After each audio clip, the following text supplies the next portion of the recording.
विश्व के सबसे बड़े नेता तीसरी बार प्रधानमंत्री बनने जा रहे हैं। रुझान आएंगे ही, क्योंकि भाजपा के पक्ष में, माननीय मोदी जी के पक्ष में हम तीसरी बार भी सरकार बना रहे हैं। यह 100% सत्य है। विनम्रता से हार को स्वीकार करना चाहिए, बस। ऐतिहासिक राम राज्य बरकरार रहेगा। विश्व के सबसे बड़े नेता तीसरी बार प्रधानमंत्री बनने जा रहे हैं और देश की जनता को बहुत सारी शुभकामनाएं। देश की जनता ने देश को जिताया और अपना विश्वास मोदी जी पर जताया।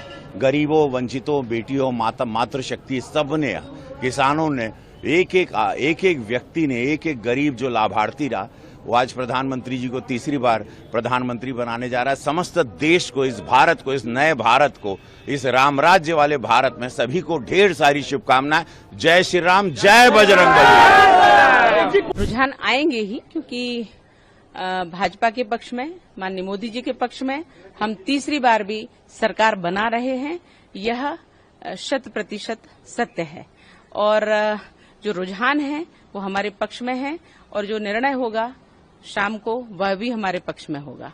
भारतीय जनता पार्टी अपने काम, अपने विश्वास जनता के बीच अपनी एक बहुत अच्छी छवि को लेकर के और भारत के स्वाभिमान को लेकर के, जो जितने 500 वर्षों का कलंकित इतिहास मिटा करके जो हमारे प्रभु राम जी का जो भव्य मंदिर बना है, वह एक स्वाभिमान, राष्ट्रीय स्वाभिमान का प्रतीक है। वो हमारे आराध्य हैं, वह हमारे प्रभु मर्यादा पुरुषोत्तम हैं। उनके जो कार्य हैं, सबको यह विश्वास हो गया, हर जनता को यह विश्वास हो गया, हर हिंदू को यह विश्वास हो गया, भारत के लोगों को यह विश्वास हो गया कि जो भाजपा कहती है वह भाजपा करती है। और इसलिए अपने काम के दम पर, अपने नाम के दम पर, अपने विश्वास के दम पर और 10 वर्षों के कार्य को बिल्कुल मंथन करके जनता ने भाजपा को फिर से चुना है। और मैं अभी से कह रही हूं कि फिर से चुना है, क्योंकि हमारे पक्ष में भारत है। राहुल गांधी, अर्जुन खड़गे हों, वो तो 295 की बात कर रहे हैं। कल डेट पुल आए तब भी वो कह रहे थे और अभी भी कह रहे थे कि 4 तारीख का इंतजार करो, शाम तक कर जल्द। प्रतीक्षा 4 तारीख की करनी पड़ेगी, उससे पहले कुछ हो नहीं सकता। लेकिन ये सच है कि सपने देखने का सबको बिल्कुल अवसर मिलना चाहिए, पर काम करने का अवसर जिनको मिलता है वह भाजपा को मिल रहा है और यह निश्चित है। कितने कॉन्फिडेंट हैं आप? आ रहे रुझान, एनडीए आगे चल रही है? मुझे कोई संदेह नहीं है। अब आगे जीत पर फिर मैं अंतिम टिप्पणी करूंगा। इतना ही कह सकता हूं कि बहुत ही प्रभावी, निर्णायक जीत होगी। भारत की जनता नरेंद्र मोदी की अगुवाई में एनडीए को पूरा आशीर्वाद दे रही है। अब देखिए, सामने दिखाई पड़ रहा है कि उत्तर प्रदेश में 49 में 80 में 34 एनडीए आगे बढ़ा हुआ है। आगे पूरे देश में ऐसे ही चलेगा।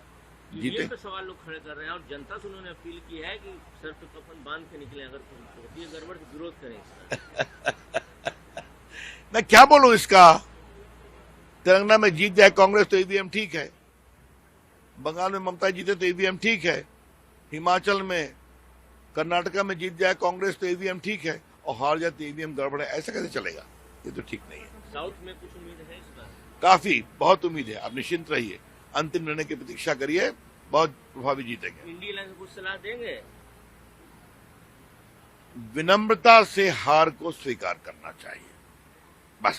लेकिन ऐसा तो दिख नहीं रहा है। अब प्रतीक्षा करिए, देखते हैं क्या होता है। कमीशन पे भी सवाल खड़े हो रहे हैं, लोग कर रहे हैं। अब वो क्या करें, सब पर सवाल करते हैं तो करने दीजिए। लेकिन जो मैंने कहा, आज निर्णय का दिन है तो विनम्रता से निर्णय स्वीकार करना। 400 पार होगा पक्का। मतगणना प्रारंभ हो चुकी है। सभी पोलिंग एजेंट्स हमारे मतगणना स्थल पर पहुंच चुके हैं और हम ये सब देख रहे हैं कि जिस ढंग से चुनाव हुआ है, भारतीय जनता पार्टी गठबंधन, राजग गठबंधन प्रचंड बहुमत के साथ 80 की 80 सीटों पर विजयश्री हासिल करेगा। देखिए, आप जानते हैं कि जो विपक्ष है वो डिरेल्ड है, आधारहीन है, निरर्थक बातें करते हैं। विपक्ष के लोगों के पास कोई नीति एजेंडा नहीं है। जनता ने इन्हें बुरी तरह नकार दिया है।